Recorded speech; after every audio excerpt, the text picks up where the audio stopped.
Benar saja, sepulang dari kampus, Saka langsung menuju ke kamar untuk mencari keberadaan Kanaya. Kanaya yang baru saja dari kamar mandi terkejut. Saka menarik tangannya dan tubuhnya dihimpit ke tembok. Kalau mau cium bilang dong, jangan kasar. Seringai Kanaya membuat wajah Saka semakin marah. Jelasin yang tadi. Kanaya sudah menduga kalau Saka memang minta penjelasan darinya. Tapi tenang saja, tentunya Kanaya sudah menyiapkan jawaban yang tepat. Gue ke kampus cuma nyamar. Besok pagi Om Abbas akan menjelaskan semuanya. Jelas Kanaya yang segera menyingkirkan tangan Saka yang menghadang Kanaya kiri. Di kepalanya Saka masih banyak pertanyaan. Tapi mau gimana lagi, sepertinya memang jawabannya belum ia temukan sekarang. Dia sekarang memandangi Kanaya yang duduk di meja ria sambil mengeringkan rambutnya dengan hair dryer. Kenapa? Masih penasaran? Seharusnya gue yang penasaran. Masa iya lo gak ngenalin gue sih? Cuma curiga, tapi gue gak kepikiran. Ngapain juga lo berubah jadi culun? Tegas Saka yang gantian menguasai kamar mandi. Pagi-pagi sekali Abbas sudah tandang di rumah Kanaya untuk menjelaskan perihal penyamaran Kanaya. Awalnya Saka sangsi dengan cerita Abbas, tapi Kanaya memperjelas. Gile, sekarang gue jadi keluarga mafia. Ini kan gak lucu, batin Saka ketika dihadapkan dengan Abbas dan Kanaya. Jadi sekarang gue minta lo bantuin gue. Lo kan udah lama di kampus. Gue sih curiga sama Dedi, ucap Kanaya yang sekarang fokus sarapan. Gak, gue gak ada urusan, tolak Saka yang pastinya sudah tidak ada Abbas di sana. Mana berani juga Saka menolak kalau ada Abbas. Dia masih mau hidup. Kanaya gak habis pikir dengan penolakan Saka, tapi dia hanya menampilkan senyum liciknya. Hari ini adalah hari di mana makrab dilaksanakan.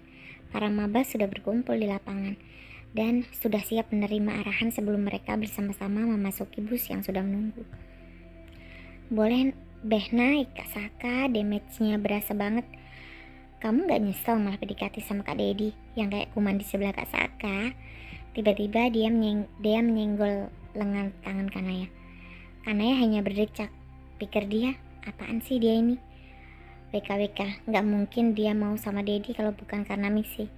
Semenjak hari dimana Dedi mengetahui Kanaya yang cupu jadi cantik, dia selalu mengirimi pesan Naya. Walaupun Naya sekarang kembali mengenakan kacamatanya, tapi Dedi tidak peduli. Bukan hanya dia yang kelepek-kelepek sama Saka, tapi juga mahasiswi baru lainnya. Saka, Saka, Saka, sekarang yang terdengar di telinga Kanaya. Segera diliriknya sang suami yang saat ini berdiri di podium dadakan yang terlihat gagah. Dengan rahang yang tegas dan mengenakan kaos polos, juga kemeja kotak-kotak yang hanya diikat di pinggang, serta celana kargo panjang. Memang patut dikagumi banyak wanita. Setelah pembekalan selesai, mereka satu persatu memasuki bus untuk menuju daerah Bogor, karena di sanalah mereka akan mendirikan perkemahan. Nay, duduk di depan aja ya, biar bisa lihat Kak Saka, ajak dia yang langsung menarik Kanaya. Jujur saja, Kanaya sedang marahan dengan Saka. Sudah beberapa hari dia tidak menggoda ataupun menegur suaminya itu. Ya, gara-gara Saka tidak mau membantunya. Tapi ide dia untuk duduk di depan tidak buruk juga, karena ternyata di sana Dedilah yang duduk, sedang Saka memilih duduk di belakang. Kanaya sedikit frustasi karena Dedi tidak menunjukkan gelagat mencurigakan lagi. Ini menyulitkan misi Kanaya. Mau minum, Nay? Tanya Dedi sambil menyodorkan air mineral kepadanya. Kanaya hanya membalas senyuman dan menerima air dalam botol itu. Tanpa sadar, Lira yang pastinya ikut acara ini melihatnya dengan sinis.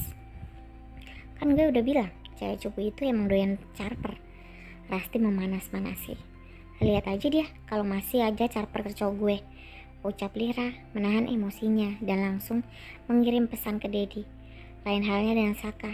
Beberapa hari ini dia kepikiran Kanaya terus karena menjauhi dirinya. Kanaya berubah menjadi dingin. Ingin rasanya dia menegur Kanaya, tapi gengsinya masih besar. Akhirnya Saka memilih hanya memperhatikan gerak-gerik pasangan halalnya itu. Saat semua tenda sudah terpasang, masing-masing dari mereka menjalankan tugasnya dengan serius.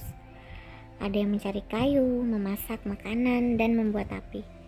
Tapi yang dilakukan Kanaya hanya duduk-duduk di tepi danau, sembari melamun.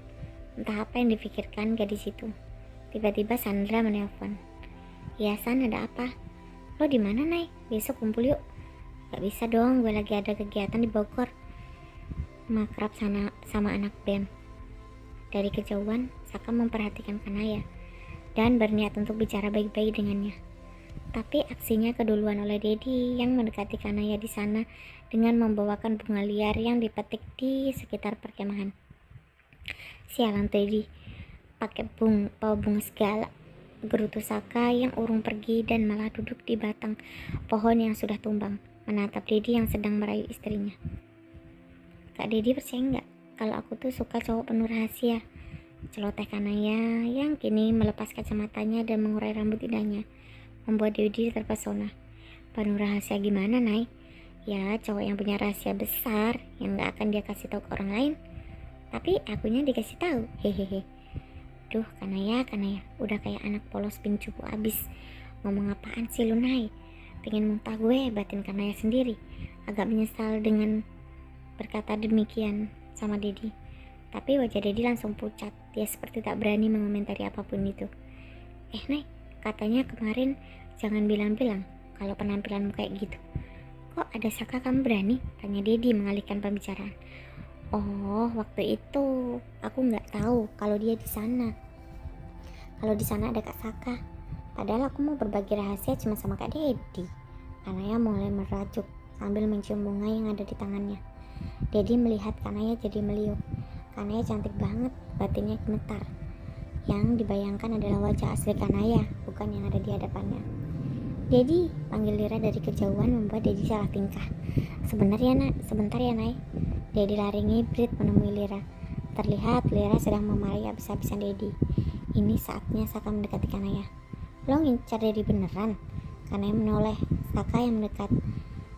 Dia segera pergi, tapi tangannya ditarik Saka mendekat ke arahnya. "Oh, jadi minta peluk atau cium?" tanya Kanaya sambil menatap lekat manik Saka.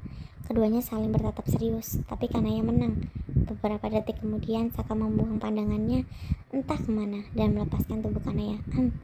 "Gua harap lo tahu diri kalau lo udah punya suami," tegas Saka yang langsung meninggalkan Kanaya. "Duh, cemburu dia, haha. Saka, sekalian deh gue kerjain." Peserta makrab dan juga panitia sekarang mengitari api unggun sambil bernyanyi dan memainkan gitar. Sampai saat ini hanya panitialah yang bernyanyi. Sedari tadi Dedi yang memainkan gitar. Saka masih lekat memandang gadis pujaannya.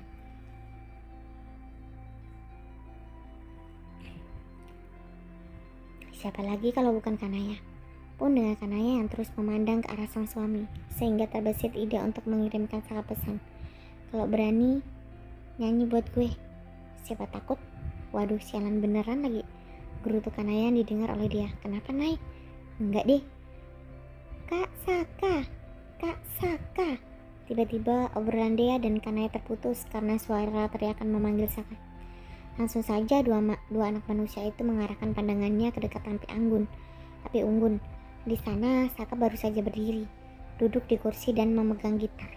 "Lagu ini khusus saya nyanyikan untuk seseorang yang spesial," ucap Saka sambil mulai memetik senar gitar yang sontak membuat hati berdesis untuk siapa saja yang mendengarnya.